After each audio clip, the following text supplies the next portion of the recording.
Salut tout le monde, j'espère que vous allez bien tous et toutes. On se retrouve oui pour une vidéo donc du débriefing de WWE Raw. Mais il n'y aura pas que ça ce soir puisque nous allons parler également du bilan du draft. Et oui, on va faire une vidéo draft. Donc on va bien sûr parler de ce qui s'est passé avec Bobby Lashley, de Goldberg. On reviendra bien évidemment sur le duel féminin entre Charlotte Flair et Bianca Belair avec ce qui s'est passé avec Becky Lynch et l'intervention de Sasha Banks. On reviendra également sur les petites interventions de ci de là. On fera un bilan de show comme à chaque fois. Mais vous l'avez forcément compris, WWE Raw était aussi consacré au draft. Et d'ailleurs, il y a une petite subtilité d'ailleurs que j'ai trouvé très rigolote, que justement je vous parlerai après.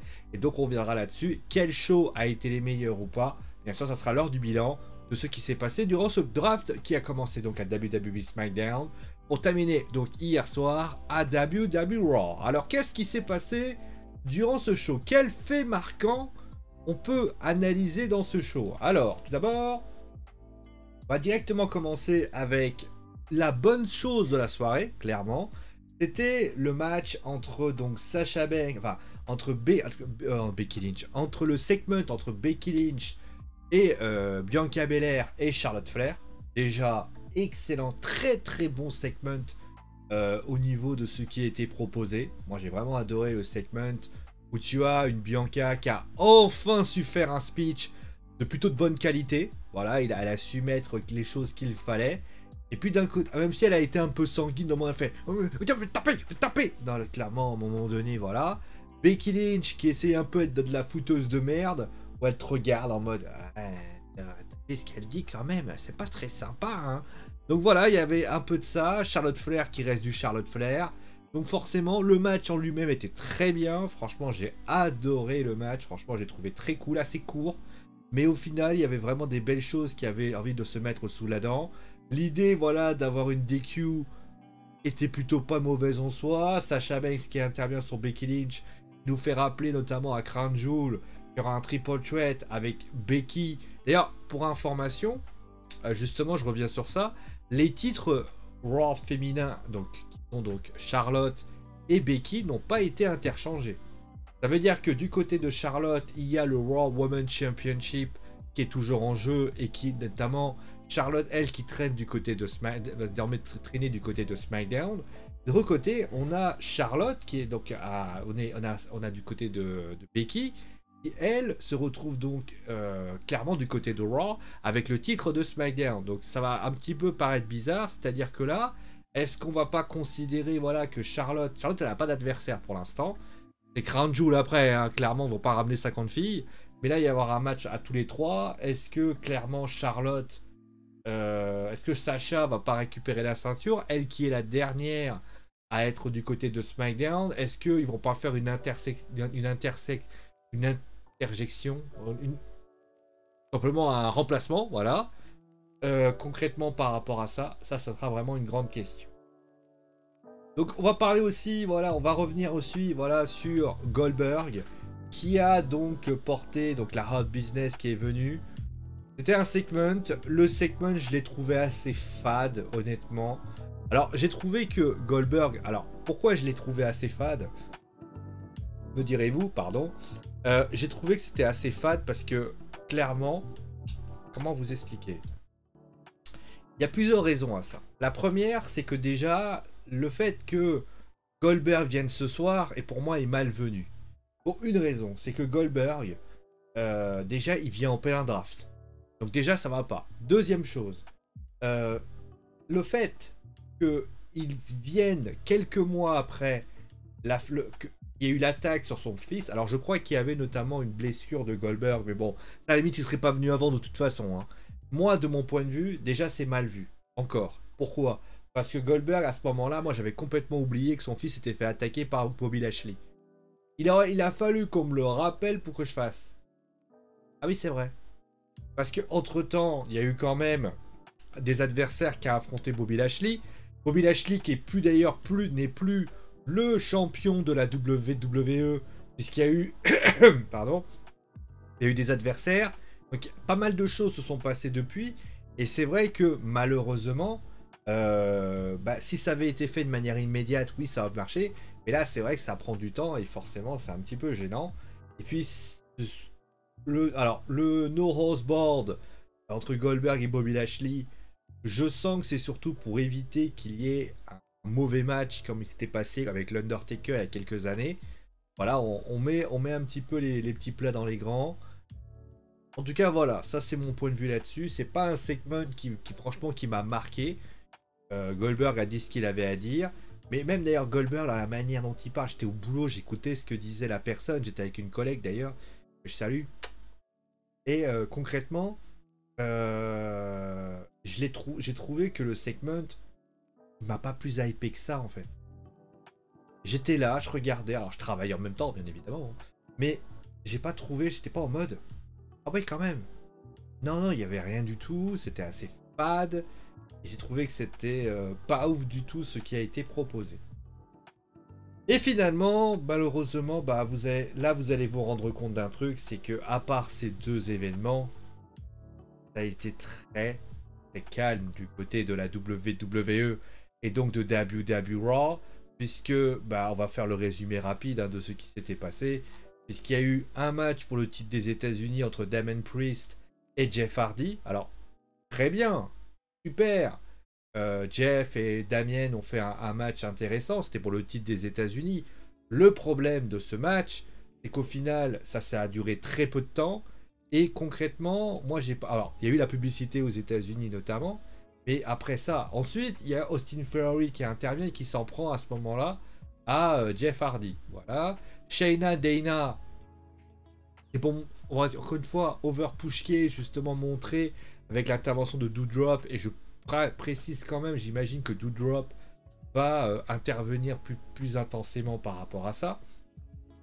Ensuite, il y a eu un match par équipe entre Mustafa Ali, Mansour, Angel Garza et Humberto Carrillo. Anecdotique, clairement très anecdotique. Le segment de Biggie, j'ai trouvé avec le tag team match qui allait avec, je trouvais marrant. Voilà, c'est peut-être le petit moment voilà, où j'ai trouvé ça sympa. Très sympathique, très sympa dans les explications. C'est vrai que c'est intéressant de voir que Dolph Ziggler, bah, concrètement, bah, il faut pas oublier que Dolph Ziggler les a créés ces deux-là. Hein. Drew McIntyre, il l'a récupéré alors que lui était là. Biggie, il l'a récupéré lorsqu'il venait de NXT. C'est vrai que c'était quand même sympa. Le match en lui-même était relativement cool. Voilà, il n'y avait pas grand-chose à se mettre sous la dent. Le titre de Women's Tag Team Championship était trop court à mon goût, donc forcément, moi, j'ai pas trouvé ça oufissime. Le segment, tu en as parlé, je l'ai pas trouvé si intéressant que ça. Voilà.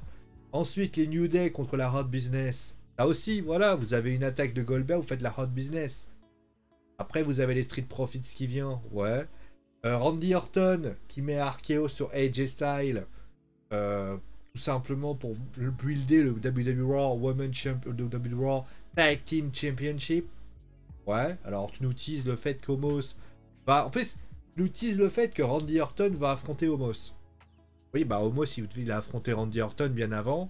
Et j'ai pas le souvenir qu'à un moment donné, ça avait changé. Tu sais, c'est pas la big superstar que tu te lèves, quoi. Voilà, tout simplement. Et enfin, Bianca Belair qui a donc coûté une disqualification par rapport à ça. Et donc, il y a Moustique qui est venu. Bon, bah, je remettrai le tube Moustique après. Donc, voilà un petit peu ce qu'il y a à dire. Et bah, ça confirme tout simplement quelque chose, si j'ai besoin de le dire. C'est que, malheureusement, bah, il y a 3 heures, c'est trop, en fait.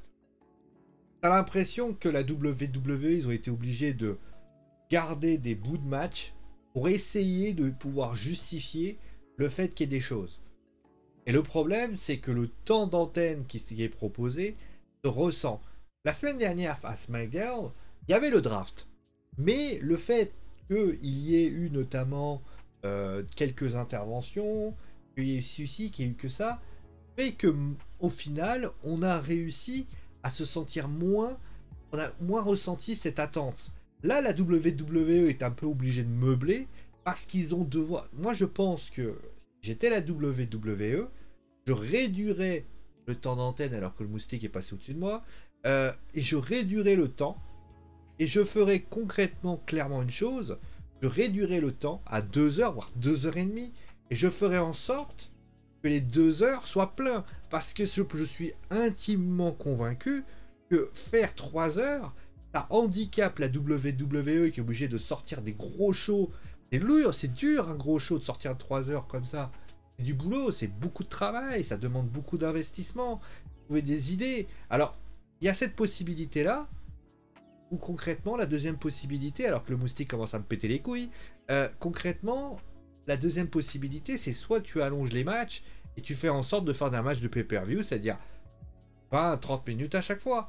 Donc, à ce moment-là, c'est la solution. Ça va faire un peu long, mais à un moment donné, les gens en auront pour leur argent. Parce que, oui, les 4 choses que je viens de vous proposer, c'est pas mal.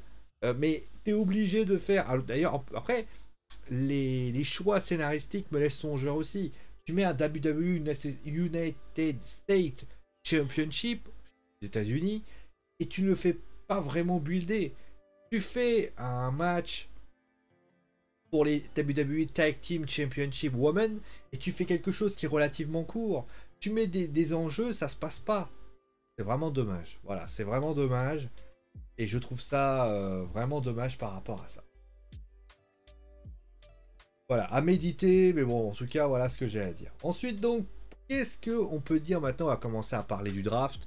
Que vous le savez, c'est le moment le plus important de la soirée. Donc, on va commencer tout de suite par parler du draft. On va commencer avec le draft de WWE Raw. On va tout simplement jouer avec la palette, hein, vous le savez, on va jouer avec la petite palette. On va mettre du rouge, tiens, voilà. Alors, qu'est-ce qu'on a concrètement qui a au niveau des... On va prendre les main eventers concrètement. Donc, vous avez Bianca Belair, Biggie, Bobby Lashley. Vous avez également, donc là, je prends, on va dire, ceux qui sont vraiment importants. Hein. Becky Lynch, bien évidemment. Alexa Bliss qui peut... Alors, je ne vais pas mettre Alexa Bliss, d'ailleurs, je vais mettre différentes couleurs. Ensuite, je mets Edge, même s'il sera là quelques fois, mais voilà. Gable Stevenson. C'est intéressant, on en parlera après. Ensuite, il y a... Ça va être intéressant. Randy Orton, bien évidemment. Et puis, il y a Seth Rollins.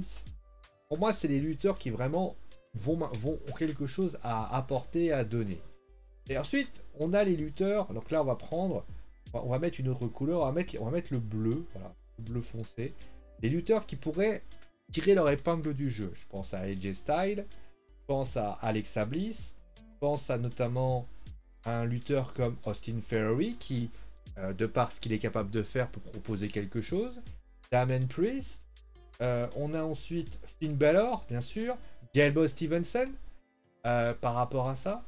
Karen Cross, bien évidemment. Et Kevin Owens aussi. Kevin Owens. Et concrètement, on aurait... Rey Mysterio, même si j'imagine que ce sera plus compliqué. Et concrètement, voilà. Et pour les lutteurs qui, mon point de vue, je trouve qu'ils n'auront aucune chance de s'en sortir.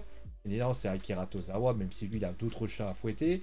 Ah, j'ai pas mis Apollo Crew, et Apollo Crew aussi, hein, bien évidemment.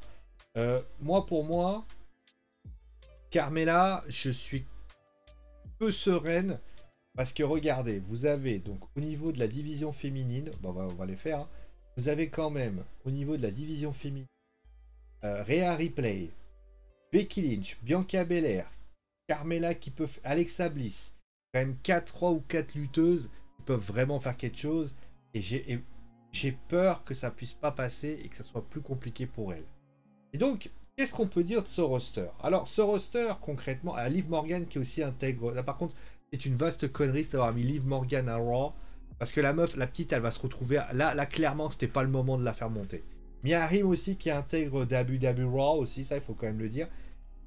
Le roster féminin, je le trouve intéressant. Alors, on va commencer avec le roster déjà masculin. Le roster masculin, on va prendre le cas. Il y a quand même des main eventers quand même intéressants, on a quand même le dire. Avec notamment Seth Rollins, bien sûr, vient parce que Becky Lynch vient. Il y a notamment Bobby Lashley. Il y a Bobby Lashley aussi qui vient, et c'est vraiment une très très bonne idée de leur faire venir garder Bobby Lashley. C'est le cas de... Alors, après, moi j'ai vraiment l'énigme Biggie. C'est vraiment une énigme, je ne pense pas qu'il puisse être aussi fort que ça. Et en fait, quand tu regardes le statut de main eventer à Raw, bah, tu te rends compte qu'il n'y en a pas beaucoup en fait. Tu te rends compte que, à part. Alors, au niveau des filles, il y en a. Hein. Tu as Becky Lynch, Bianca Belair.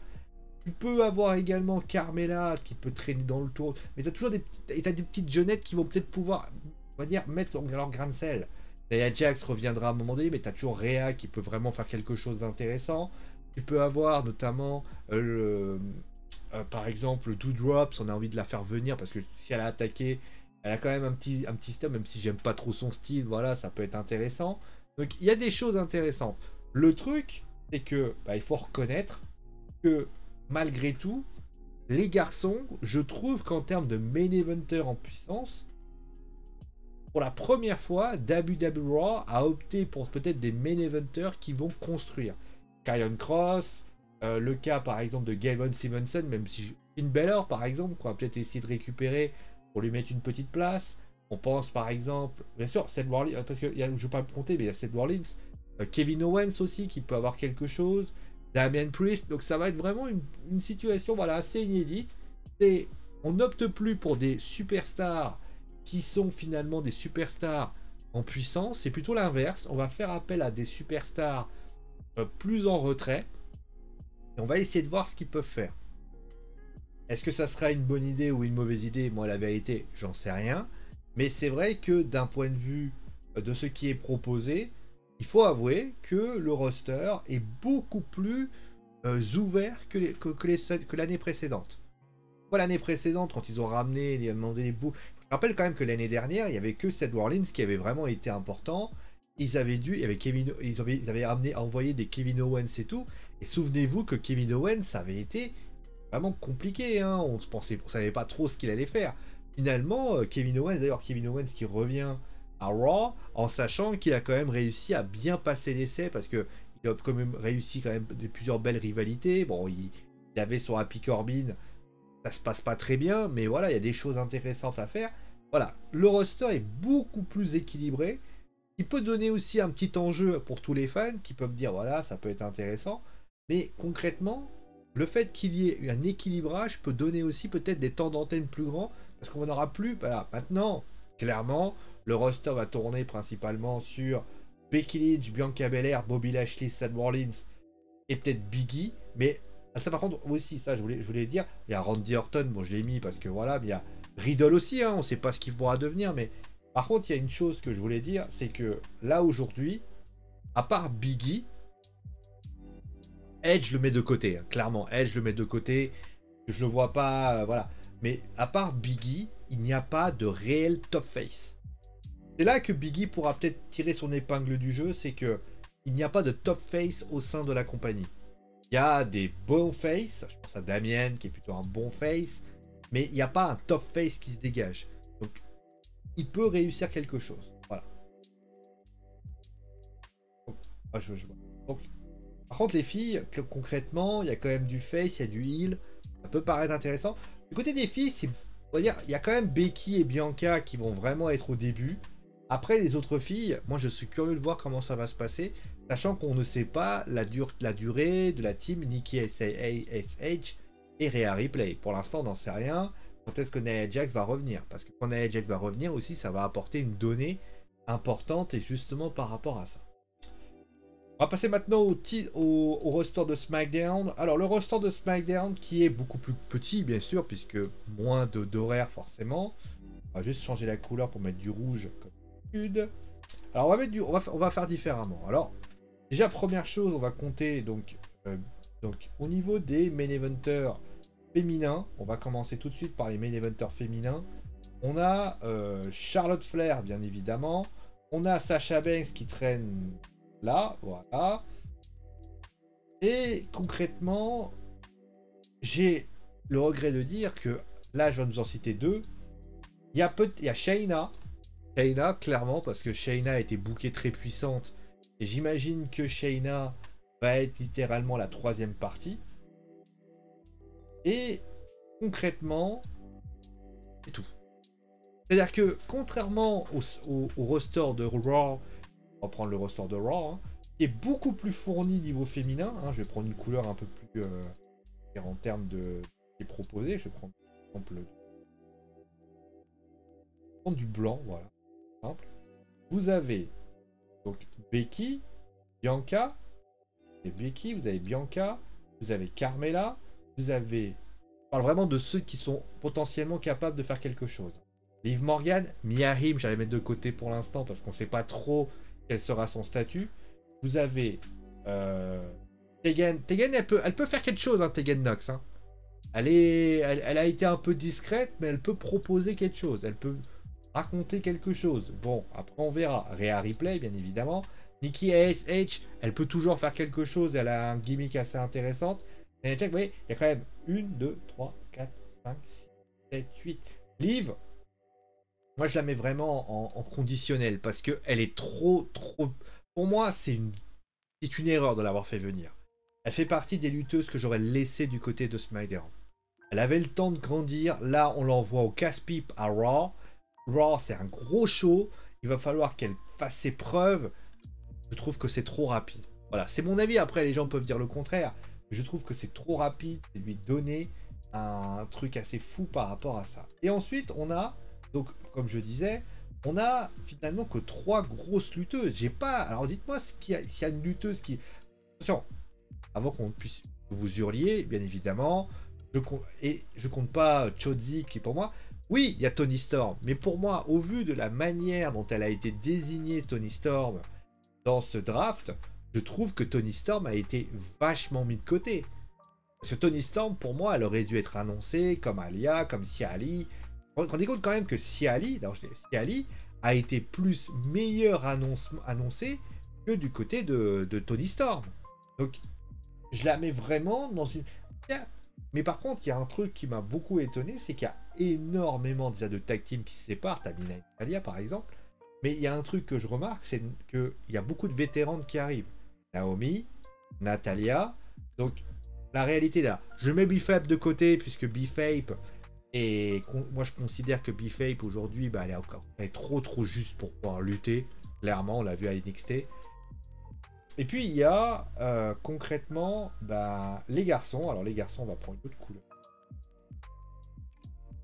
Prendre du bleu foncé, voilà. Qu'est-ce qu'on a? Alors au niveau de ce que pour moi je trouve intéressant, bon, bien évidemment on va prendre le premier en date, c'est Roman Reigns. Non, Roman, c'est même pas une surprise.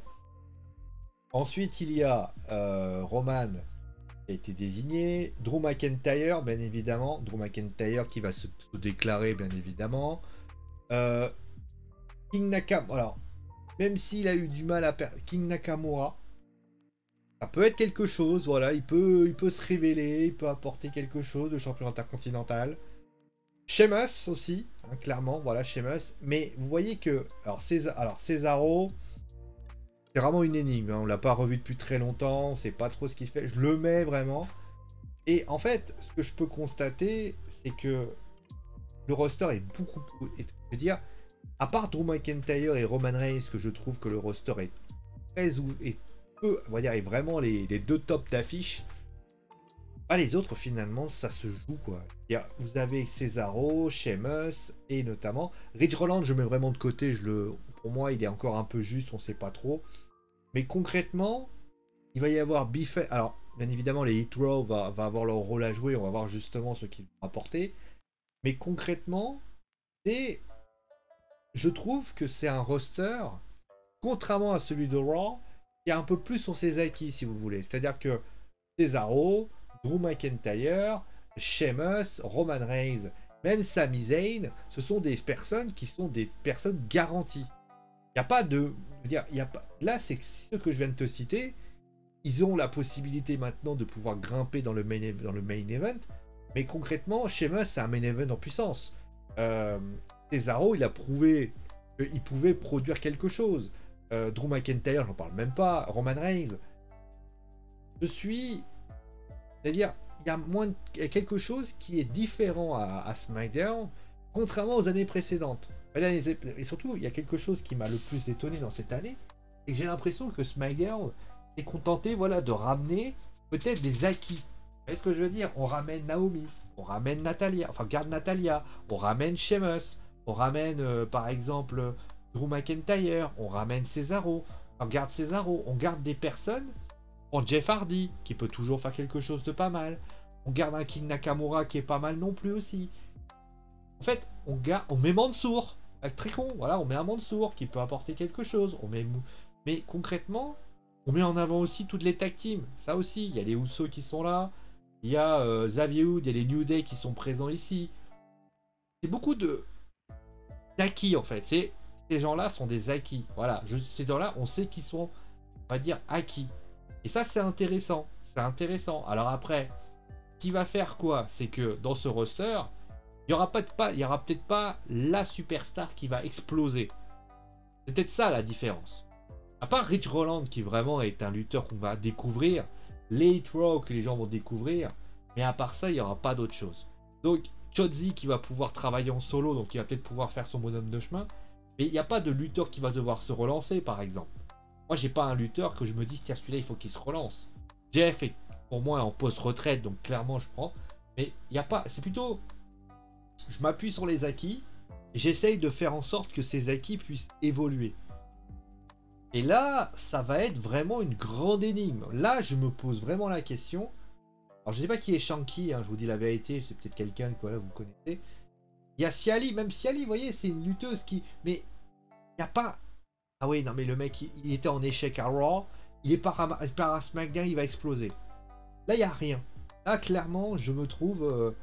Il n'y a pas ce mec-là. Après, comme on dit dans le jargon... il faut pas s'arrêter sur ses acquis. Pour moi, du côté de SmackDown, le roster n'en reste pas. Après, le roster de SmackDown a toujours su s'adapter et a toujours su notamment savoir s'adapter dans la situation qu'il faisait. On l'a clairement vu chaque semaine. Voilà, ils ont perdu beaucoup de monde l'année dernière. Ça les a pas empêchés de se réveiller. Attendez, je mets bien. Voilà, pas bien. Ils ont perdu. Ils ont perdu AJ Styles l'année dernière, ça les a pas empêchés de trouver quelqu'un d'autre. Donc il y a du beau, il y a des choses intéressantes. Et justement, on va voir comment ça se passe par rapport à ça. Bon allez, voilà un petit peu ce que j'avais à dire par rapport à ça. On va s'arrêter là pour aujourd'hui. Merci à vous tous, bien sûr. Dites-moi d'ailleurs que vous avez pensé du draft. En tout cas, merci à vous tous d'avoir suivi l'émission. Portez-vous bien. C'est mon animaux, parce que j'ai dit. Allez, ciao les amis.